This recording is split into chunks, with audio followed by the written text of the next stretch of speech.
And the last talk within that session takes a sociological perspective on social dominance with respect to individual behavior, and is given by Nadia Williams.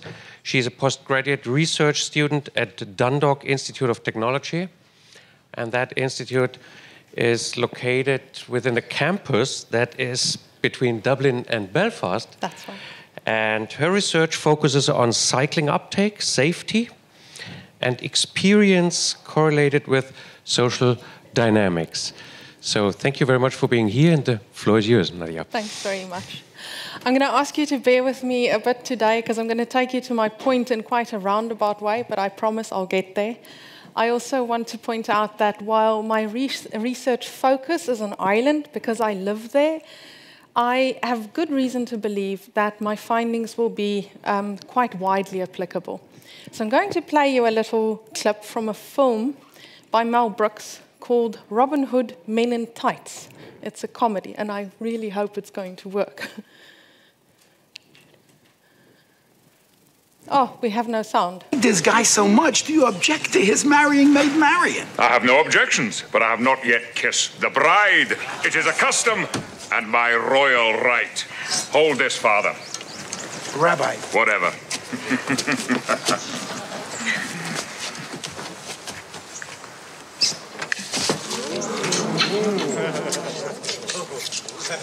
It's good to be the king.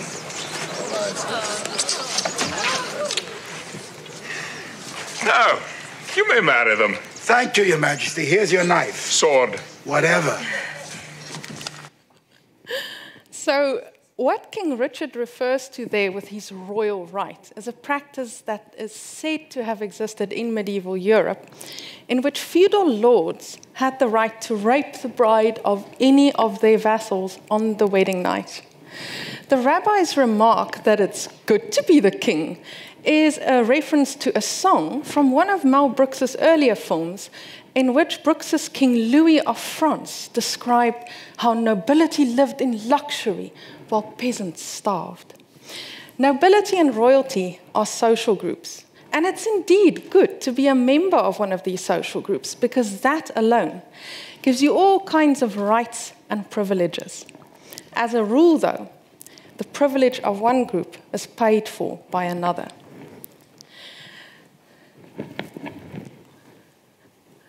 So, this photo was taken in apartheid South Africa in 1979.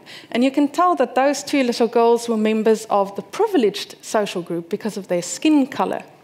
What you can't tell from the photo is that they were also Afrikaners, so members of the group that was in power, the people who were the actual architects of apartheid. This racist political system disenfranchised and discriminated against people of color in every conceivable aspect of life. I was the little girl on the right, and I was 6 years old when this photo was taken. Apartheid collapsed through my late teens, and the very first election in South Africa that was not only for pale people took place when I was 20 years old. Through my 20s, a variety of experiences brought me to the point of seeing the system that had privileged me as evil and wrong. This is one of the reasons why, when an opportunity arose for my husband and I to leave South Africa, we took it and moved to Ireland when I was 32. Here, the bicycle played an increasingly important part in my life. And I more and more self-identified as a cyclist. The thing is just, if I'm not actually riding a bicycle, there's nothing about me that says to you, this is a cyclist. Now, with modal share for the private car at about 74% in Ireland, people would make what is normally a safe assumption. They think I'm just a fellow driver, and they would speak very freely about cyclists in my presence. The tone and content of these conversations struck me as being disturbingly similar to the tone and content of conversations about people of color that I had heard in apartheid South Africa while I was growing up. Now, this observation sparked my interest and led me to conduct research to try and find out what is going on here. The social dynamics at the foundation of apartheid can be explained by social dominance theory as described by Dr. Jim Sedanius and Dr. Felicia Pratto. One or a small number of dominant and hegemonic groups are at the top, and one or a number of subordinate groups are at the bottom.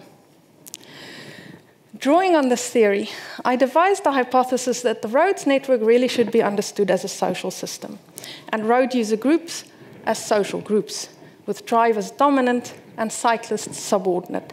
Now, the word deviant there is a term from sociology that means different from the norm.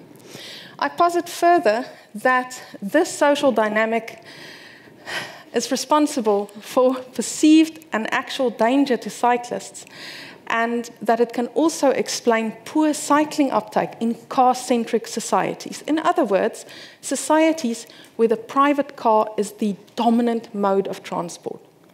So how can I say that the roads network is a social system? Let's have a look at the characteristics of social systems. They have a system of communication. They have an economic system that deals with the production and allocation of goods, and I'll return to this point in a minute. They have arrangements in place for the socialization of new generations, and they have a system of authority and of distribution of power. Next, let's examine my claim that drivers are a dominant social group. Dominants have disproportionate possession of social value.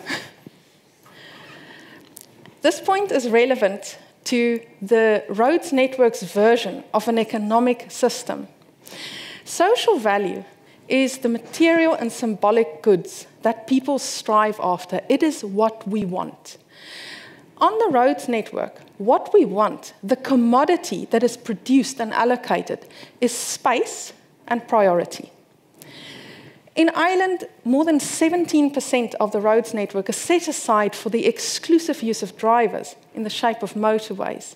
Leave the motorway behind, and you find that roads are designed to serve cars. The car is seen as conferring, I can never remember this, but conferring status, prestige, cultural symbolism, and image benefits. That's from Brown et al., but this finding is echoed in academic literature that I've seen from other countries. In the national budget, you will find that transport funds are overwhelmingly allocated to meeting the needs of drivers. Note, dominants are also given preferential treatment. There's a couple of examples of this. Time doesn't allow me to explain how this works, but you see it in the way that traffic lights organize traffic in Ireland, particularly. Notably, members of dominant social group show a tendency to hostility and warfare directed against outgroups, especially if these groups are seen as deviant. To test my hypothesis, I conducted media analysis, because I'm from a creative media background, believe it or not. Because if I'm correct, there should be certain predictable characteristics that you'll find in the discourse. So I found that drivers are represented as an elite social group, wealthy, powerful, cultured, intelligent. The road is depicted as the exclusive territory of drivers, a playground where you can do whatever you want. The car is depicted as a key to membership of this elite social group. Cyclists, in turn, are widely stereotyped. They are dehumanized in sometimes subtle and sometimes quite blatant ways, and cultural violence against cyclists abounds. This is a quote from an attendee at a conference I was at earlier this month. No doubt this person is familiar with social dominance and its tenacity. But I believe there's hope if we understand what it is we're dealing with and we use that understanding to tackle it intelligently.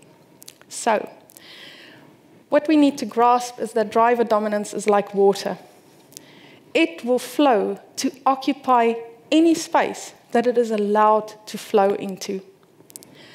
Drivers will intrude on and dominate any space that they can physically get their car into, because everything around them tells them all the time that they are royalty, that they're above the law, that all public space consisting of and connected to the roads network belongs to them.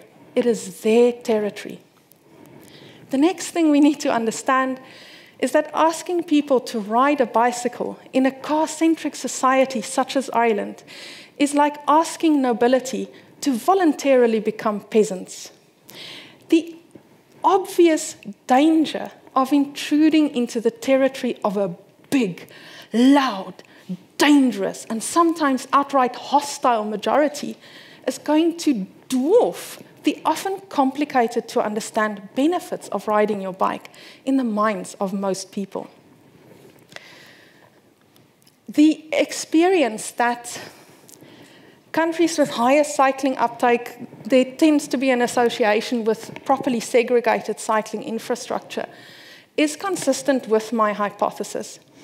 Because over and above anything else, this broadcasts a message. It says to drivers, this is not your space.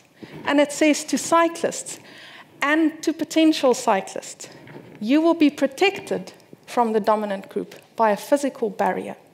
However, if respect for segregated cycling infrastructure does not exist among the authorities, and it is therefore not consistently enforced, an argument could be made that the money spent on that infrastructure was wasted.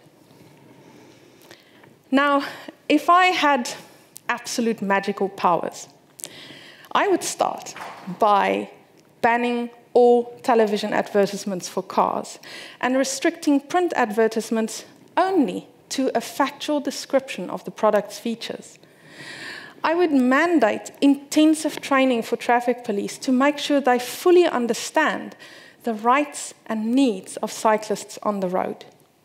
I would further insist that each and every one of them spend at least one day a week patrolling the streets by bicycle. Finally, I would insist that anybody who wants to get a driving license must first spend a certain number of hours on the road as a cyclist. To try to convince a car-centric society to be okay with measures such as the ones about which I just daydreamed is like asking a bunch of fish to be okay with having their pond drained. It ain't gonna happen. Instead, I'm drawing on my personal experience to guide my research. What was it that took this fish out of the water? Can I get ideas from my personal experience on how we can challenge driver dominance subtly and discreetly, because a dominant group that feels threatened can react with an increase in hostility and violence, so it has to be done carefully. My research is still at the point where I am fully defining the problem and I am identifying the pillars that prop up driver dominance. So I'm not yet at the point where I can give you research-based answers yet. I'll get there. What I can tell you from my personal experience is that the change in me had a lot to do with discourse. It played a very important part. Discourse is the holistic and continuous conversation that all of us have with media, with our environment, with the systems that govern our lives. I predict, therefore, that it's likely that discourse will likewise have an important part to play in the containment of driver dominance. Social dominance is a very difficult issue to deal with. However, the first step is in recognizing reality, if that is what we're facing. Only then can we start getting creative in devising solutions. Because another reality must also not be lost sight of, and it must be admitted, that the car is not only a crown, it's also a prison. It's actually good not to be the king. Thank you.